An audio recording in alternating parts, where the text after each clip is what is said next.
The power of can-do attitude. I always thought it was very timely to have a session on this topic, because by this can-do attitude we mean people who are willing to adapt to different situations, people who are willing to sort out the problems. I mean, they're coming out of problems and looking for solutions instead, and having this enormous amount of confidence in them, and the tendency towards being resilient and being more strong, being efficient.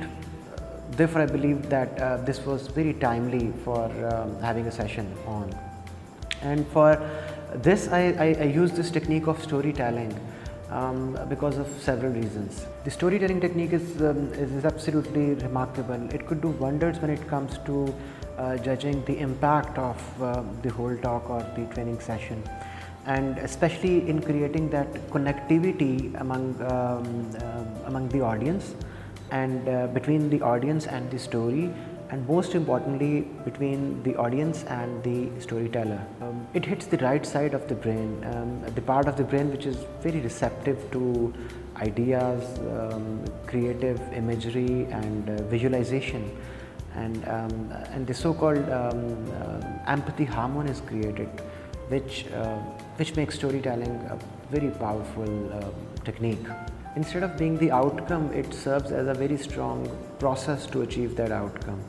And the legacy and the inspiration that these characters of my chosen stories very strongly promises to achieve this idea and to make us understand and relate to the idea of can-do attitude. Stories of Edison or Steve Jobs, Albert Einstein, and then our very own, our local, our national heroes, Mr. Muhammad Ali Jinnah, Faiz Ahmad Faiz, Eidi Saab, Dr. Adib Rizvi, Malala Yousafzai. They're actually those stories which are very captivating in reality. So it's relatively easier to get the real lesson from these stories. Online training and teaching, I would say, has its own instinct and its own way of doing things. I think what is most important is that the interaction needs to be on a continuous basis. It has to be done on a continuous basis. We have to make sure that audience, people, trainees or our students, they interact with each other and they keep on doing it actively.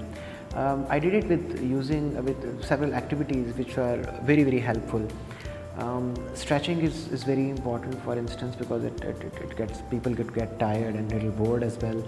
Then we had different word activities, quick quizzes and puzzles sort of things, making the whole audience in groups, so they actually make sure that you lift your burden to the audience by making sure that they are able to ensure that their group members are present all the time throughout the training.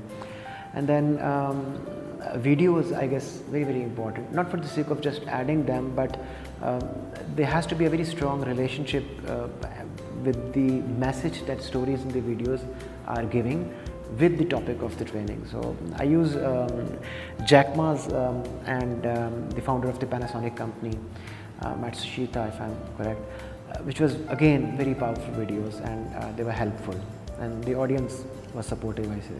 I love the quotation which says that stories are one of the most powerful weapon in the arsenal of a leader, manager or a teacher, and I suggest that we should use this more oftenly.